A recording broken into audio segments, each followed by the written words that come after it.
Picture a life where all your hard work, dedication, sweat, and tears means absolutely nothing. Minutes seem like hours, hours seem like days, and days seem like a lifetime.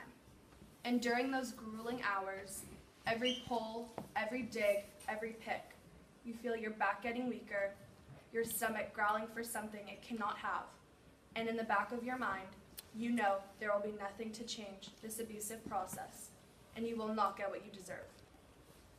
According to Britannica, in December 2010, mass protests in multiple Arab countries left the Egyptian people speechless. How preposterous could these people to go against their own government, to actually voice their own beliefs and fight for what they want? The real question is, how preposterous were the Egyptians to not be fighting against their president, Hosni Mubarak, and his cruel ways of equality in the economy? Was it fair to be working unhealthy amounts of hours per week to provide essential necessities like food only for the upper class? No. Was it morally correct that these people couldn't even afford the food that they were providing? No.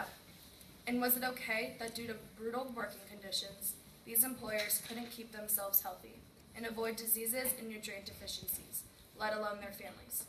No. These were the economic conditions that led to the downfall of Hosni Mubarak and the uprising of the Egyptian people. When inspired by uprisings in sounding Arab nations, it had occurred to the Egyptian people that things were not fair, and that they deserved what they rightfully earned, and things were about to change drastically. 1997, one of the key factors to the economic issue.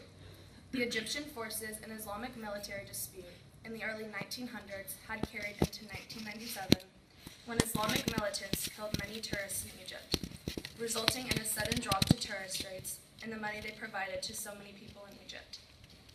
Fast forward to Egypt 2011. An innocent man in Tanzania set fire to himself to stand up for what he believed in and protested government repression.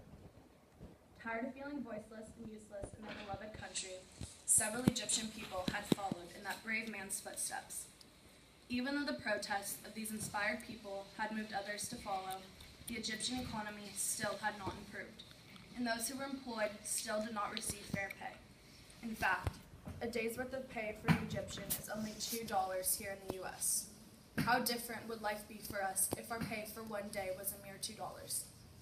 Food would be nearly impossible to afford, clean clothing and water would be that of a dream, and the certainty of where your next paycheck lingers up in the air.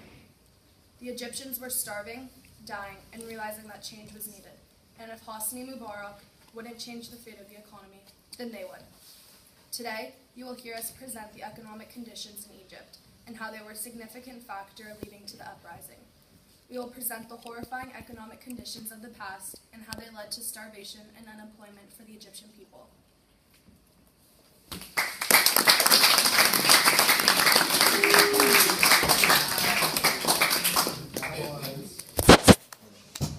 The question we're debating today is why Hosni Mubarak, the Egyptian president, was kicked out of office. There are many ways to approach the question, and there's more than one factor which contributed to Mubarak's unpopularity, including the poor health of Egypt's economy. But we're here to argue that the economic collapse was not the main reason he was kicked out of office. A number of other factors, such as abuse of human rights, were responsible for his ejection from office. The three main arguments that our team are going to provide today are: 1, that Mubarak was kicked out of office in part because of human rights abuses; 2, because of police forces carrying out unjust actions; and 3, because of social media protesters. I'm going to address the first of those 3 points and argue that human rights abuses and not the economic collapse was the main reason that Mubarak was kicked out of office. Under Mubarak's leadership, many basic civil rights were attacked. For one, Mubarak suppressed the right of Egyptians to peacefully assemble. According to the Organization of Human Rights Watch, in April, security officials cracked down on a peaceful protest organized by a youth group calling for an end to the state of emergency. More than 100 of these kids were arrested, and of them, 30 were brought before a prosecutor. Massive arrests like these provoked outrage from Egyptian citizens. These Egyptians blamed Mubarak for this unfair treatment. Mubarak also abused human rights by not giving the people the right to speak freely, by blocking certain websites from public use like Twitter. These abuses over time created massive unpopularity among Egyptian citizens, which eventually created the pressure necessary for him to be kicked out of office.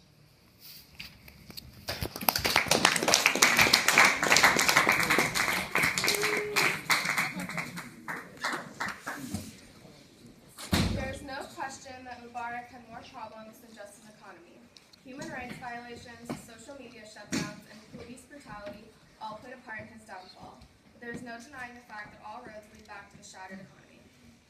When Mubarak was defaulted into presidency in 1981 after the former president, Sadat, was assassinated, he was left to deal with Egypt's many economic issues. This was a problem that he would neglect to deal with until Egypt ran out of all money and eventually sold military supplies to Iraq to stabilize the crashing economy. Britannica.com states that in the later 1980 years, Egypt would suffer from falling oil prices, which made up a big chunk, if not all, of Egypt's money. However, instead of dealing with this problem, they would simply just rely on the tourism money to keep Egypt running.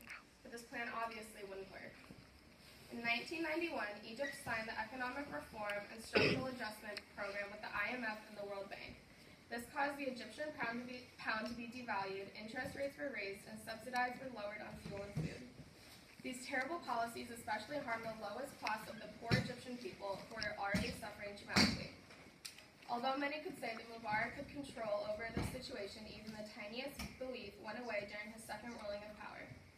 Mubarak allowed his family, mostly his two sons and wife, to intervene with the economy. He began letting them have a small amount of control over how they should be treating Egypt's economy. Mubarak's sons, Allah and Gamliya, began to build up a coalition. This was a small group of wealthy businessmen who had total control over the banks and funding of Egypt. This group began expanding, and eventually they would destroy the economy completely.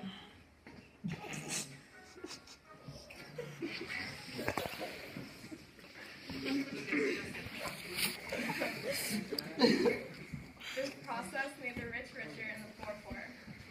So you see, with a stable economy, the society of people would be happier, riots would not be as brutal and dangerous as they were, workers would be okay doing their jobs because they were being paid fairly, and children and families would not be going hungry. Hosni Mubarak did many terrible things during his ruling, but the thing that would destroy him and Egypt completely would be the lack of upholding a stable economy for Egypt so it would peacefully end.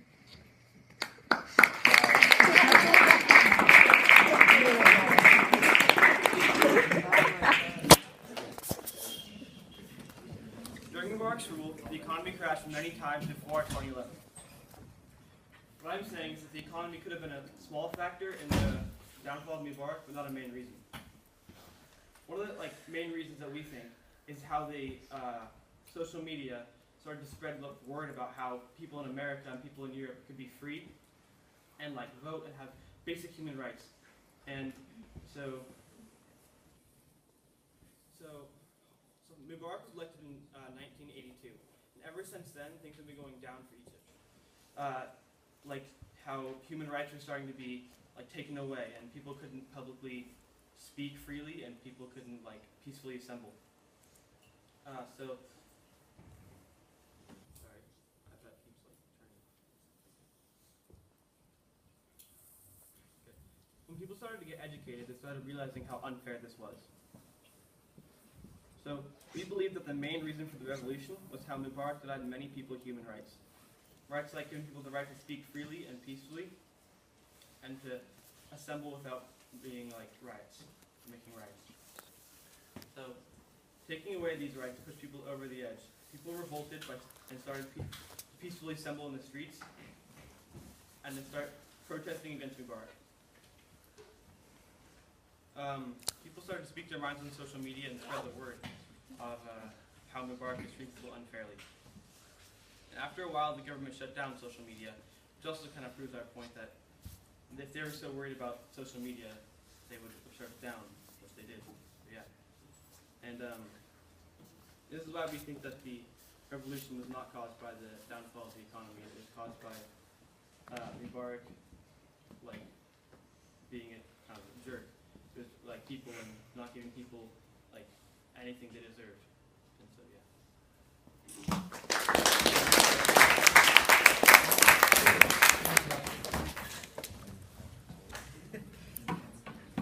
As stated by my team members, the economy was the driving force that led to Hosni Mubarak's downfall.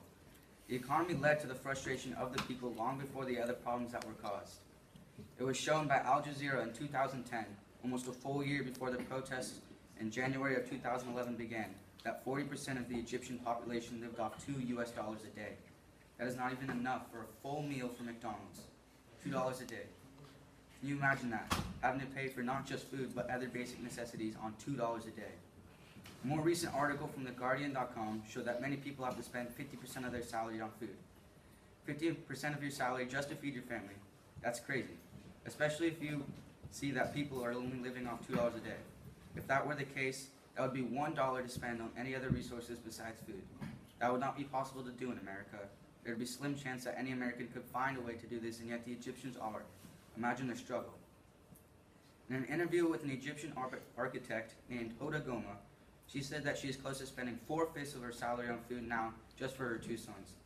Hoda then continued to say that because she is spending so much money just to buy food, that other issues for her children have begun to arise, such as illness and even regular hygienic problems. You know things are bad when you have to spend over half your salary on food just to feed your family.